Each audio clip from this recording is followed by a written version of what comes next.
উত্তরবঙ্গে মাছের সবচেয়ে বড় পাইকারি বাজার মহিষলুটি আড়তে প্রতিদিন গড়ে বেচাকেনা হয় প্রায় 2 কোটি টাকার মাছ। চলনবিল সহ বিভিন্ন খালবিলের ট্যাংরা, পুঁটি, রুই সহ দেশীয় মাছ পাওয়া যায় এই আড়তে, আর তা পাঠানো হয় উত্তরের বিভিন্ন জেলা সহ ঢাকায়। মহিষলুটি মাছের আড়ত প্রতিদিন মধ্যরাত থেকেই চলনবিল সহ সিরাজগঞ্জের তারাস ও রায়গঞ্জ, পাবনার ফরিদপুর ও ভাঙ্গুড়া, নাটোরের গুরুদাসপুর ও নওগাঁর চাষের ও খালবিলের মাছ আসে এই আড়তে। সূর্যের আলো উকি দেওয়ার আগেই শুরু হয় মাছ বেচাকেনা। ক্রেতা বিক্রেতার হাক ডাকে মুখর হয়ে ওঠে মহিষলুটি মাছের আড়ত। ট্যাংরা, পুঁটি, রুই, কাতল, বোয়াল সহ দেশীয় নানা জাতের মাছ মেলে এখানে। যমুনা রাইস কুকারে আছে 3-in-1 function. Jamuna rice cooker, smart রান্নায় আধুনিক জীবন। বিক্রি হয় নিলামের মাধ্যমে।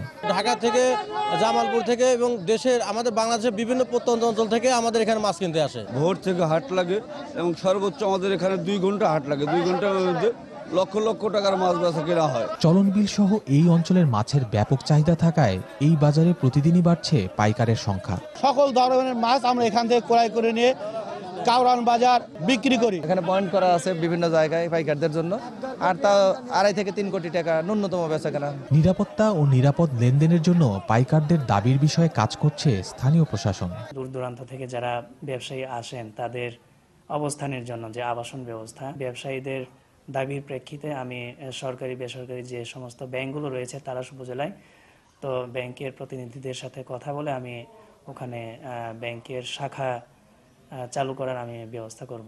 মাছ চাষিদের প্রশিক্ষণ ও চলনবিলের দেশীয় মাছের উৎপাদন বাড়াতে সমন্বিত প্রকল্প গ্রহণের কথা জানিয়েছেন জেলা মৎস্য কর্মকর্তা। চাষকৃত এবং উন্মুক্ত জলাশয়ের মাছকে কেন্দ্র করে মহিষলুটিতে বিশাল আকারে একটি মৎস্য আড়ত গড়ে উঠেছে। শুধু মাছ চাষ না, মাছের সাথে কৃষি, তারপরে লাইভস্টক, পরিবেশ, বন, বিভিন্ন বিভাগকে নিয়ে আমরা একটা সমন্বিত প্রকল্প যদি তৈরি করতে পারি তাহলেই কিন্তু এটা করা সম্ভব। মহিষলুটি মাছের আড়ত ঘিরে কাজের সুযোগ হয়েছে কয়েক হাজার মানুষের।